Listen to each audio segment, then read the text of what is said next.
What's in it for me? A sweeping tale of friendship, artistry, and gaming. Gabrielle Zevin's immersive yet intricately detailed novel, Tomorrow, and Tomorrow, and Tomorrow, spans 30 years in the friendship and creative collaboration of Sadie Green and Samson Masser. As 11-year-olds, the two initially bond over their interest in video games. Later, as a game-designing duo, they will become a bona fide sensation in the gaming industry. Despite their stratospheric rise, life intervenes. Their story encompasses love, loss, resentment, professional jealousy, gender dynamics, disability, racism, belonging, and betrayal. The novel has been hailed as the first to give video gaming, the gaming industry, and gamers their long-overdue serious literary treatment. From sly jokes about Donkey Kong to thoughtful meditations on the meaning of play and the place it holds in our lives and friendships, this novel brings nuance and joy to its consideration of the games we play, both on screen and IRL. Sam and Sadie, a platonic love story. It's Los Angeles, 1987, and two kids, both 11 years old, are sitting on a sofa and playing Super Mario Bros. So far, so typical. But these two kids, their names, by the way, are Sam Masser and Sadie Green, aren't sitting in a living room. They're in a hospital games room. Sadie is visiting her older sister Alice, who is 13 and has leukemia. Sam, as the cage-like contraption around his foot attests, is recovering from devastating injuries sustained in a car crash that also killed his mother. Sadie has just wandered into the games room to find Sam in the middle of rescuing Princess Peach. A keen gamer herself, Sadie strikes up a conversation, and soon the two are amiably gaming and chatting. This is more significant than it might appear. As a nurse later informs Sadie, Sam has spoken to no one since the accident, no one except Sadie. Instead, he's been absorbed in gameplay and in drawing intricate mazes on paper in the style of M.C. Escher. The nurse asks Sadie if she'd be willing to meet Sam in the games room regularly. Sadie's mum reminds Sadie that she needs to do community service for her upcoming bat mitzvah. These visits to Sam could count towards that.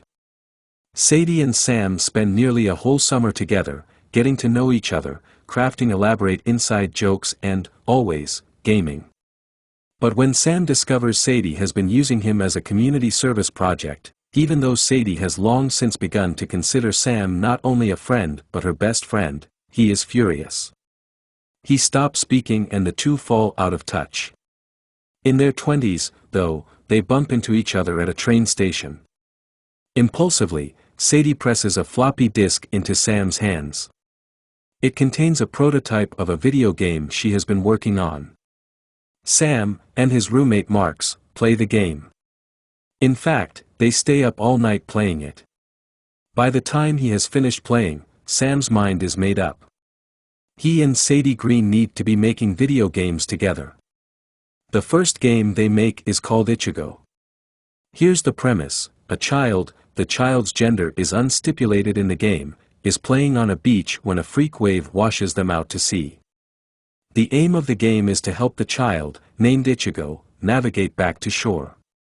Sadie is artistic and rigorous. She decides that the game's aesthetic should be influenced by Hokusai's famous woodblock Prince of Waves, and she painstakingly programs game sequences. Sam is, unlike Sadie, a self-taught programmer.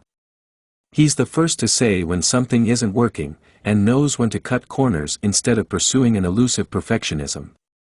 When they work well together, Sadie and Sam work incredibly well. Ichigo is a breakout hit.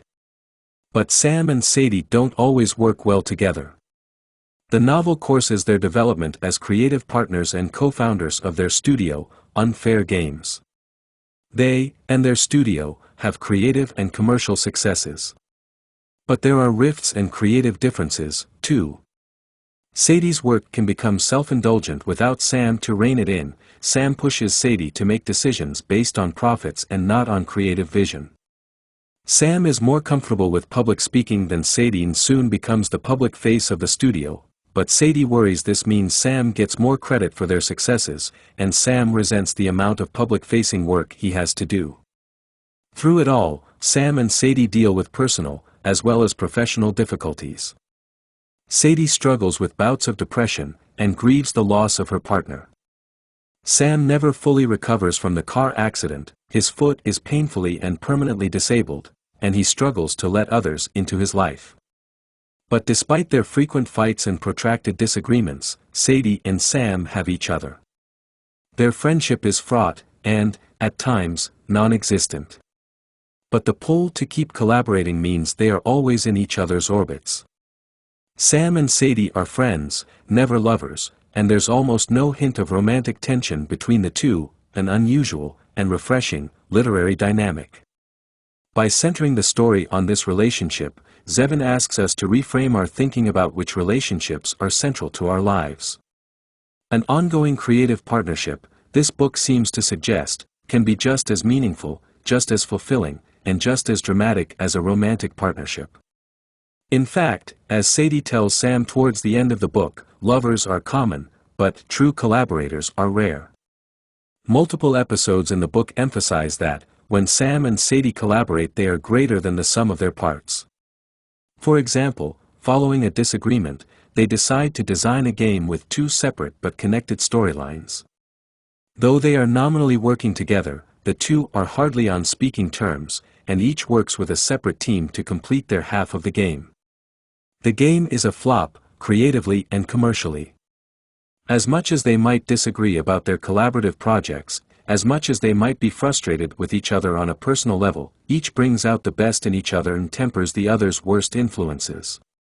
It's no surprise that the novel ends with Sadie handing Sam a hard drive which contains the beginnings of a new game. Games offer the promise of infinite tomorrows. Tomorrow, and tomorrow, and tomorrow charts decades in Sam and Sadie's relationship, from their first encounter in that hospital waiting room to the present day, when they are presiding over a video game empire.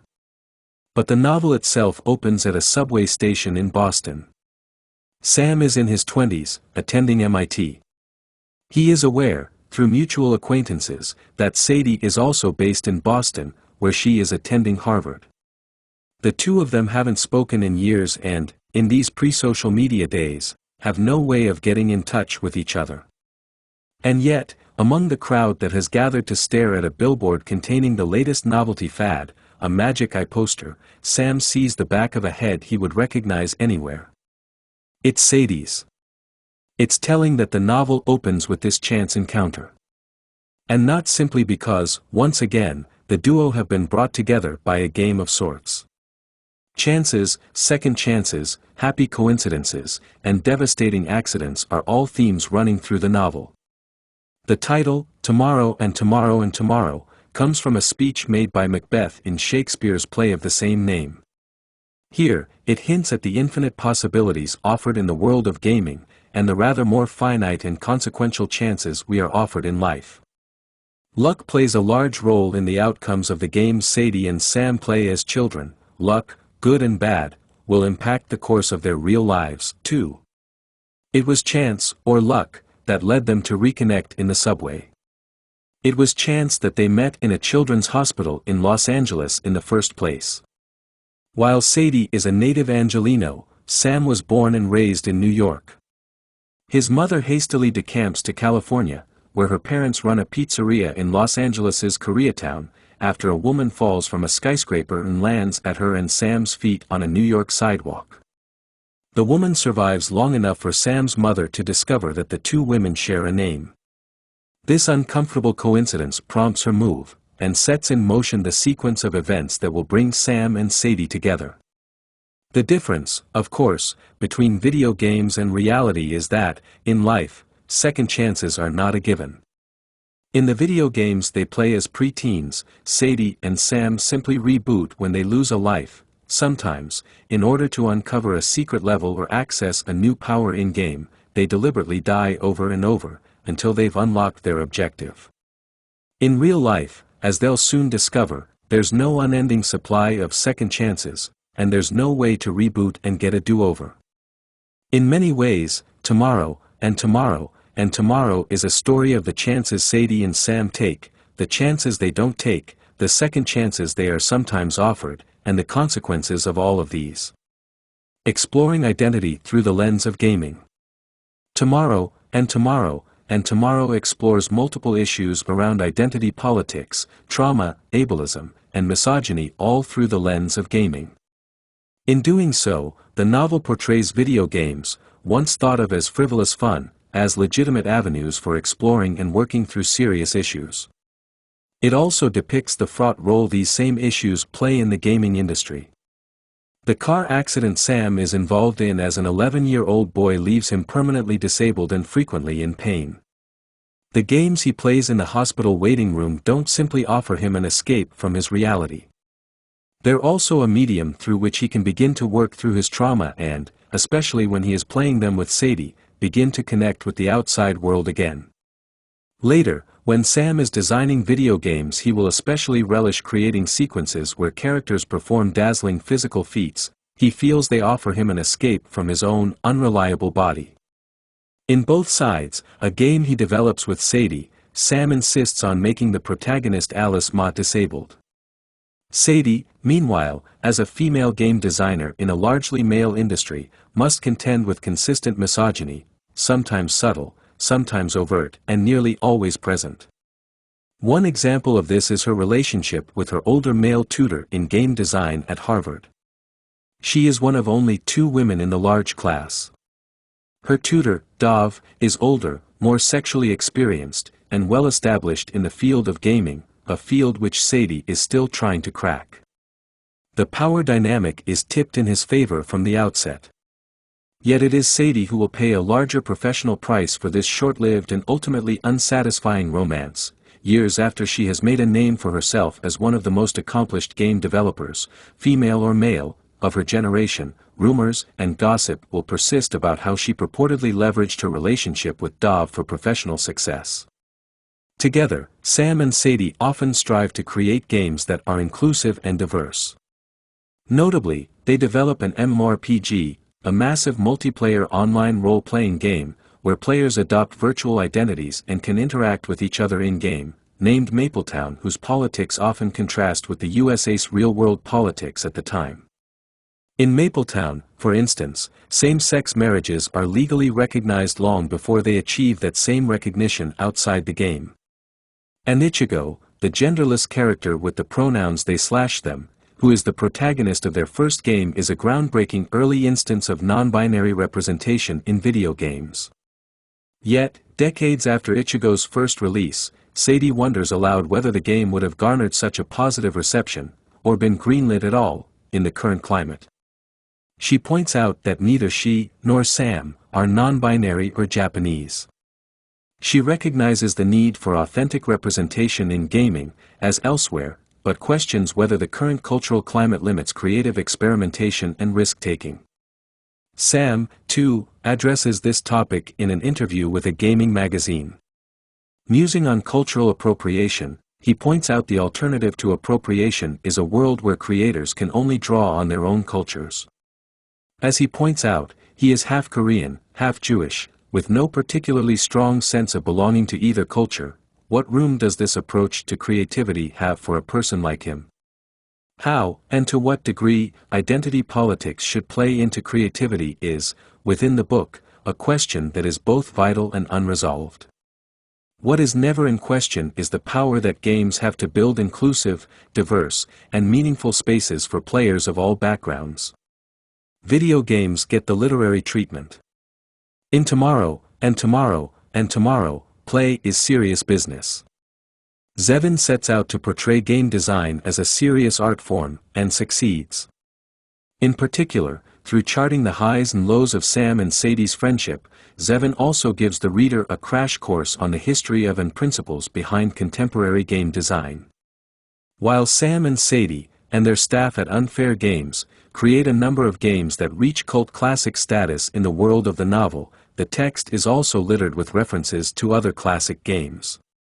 The pizza parlor Sam's grandparents run in K-Town has a Donkey Kong machine in the back room. Sam holds the top score, naturally.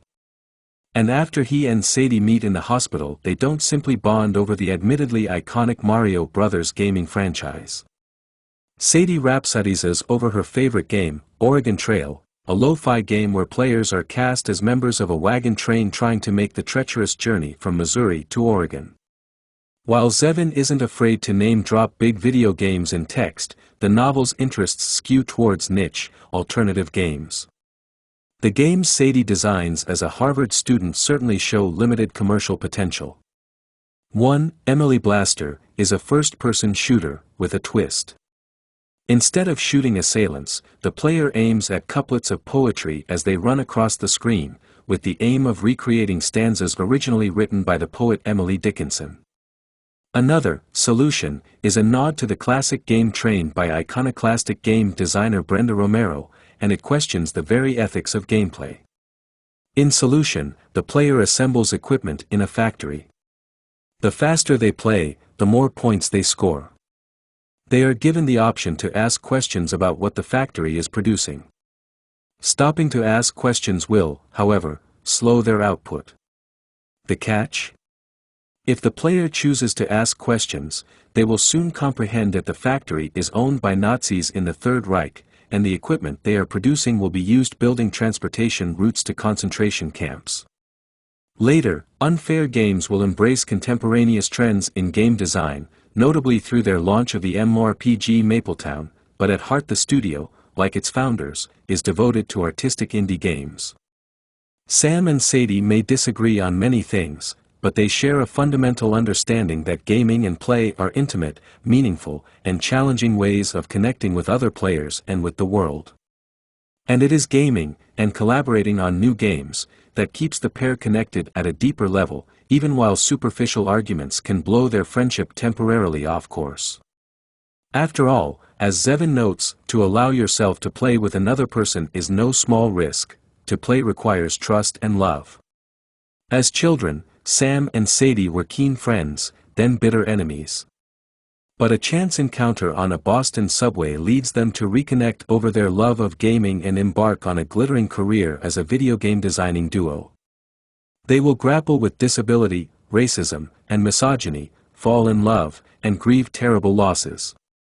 These life experiences will permanently impact the games they create together, just as the games they create and play will impact their lives. You've just listened to our book summary of Gabrielle Zevin's Tomorrow and Tomorrow and Tomorrow. Thanks so much for listening. Please leave us a comment.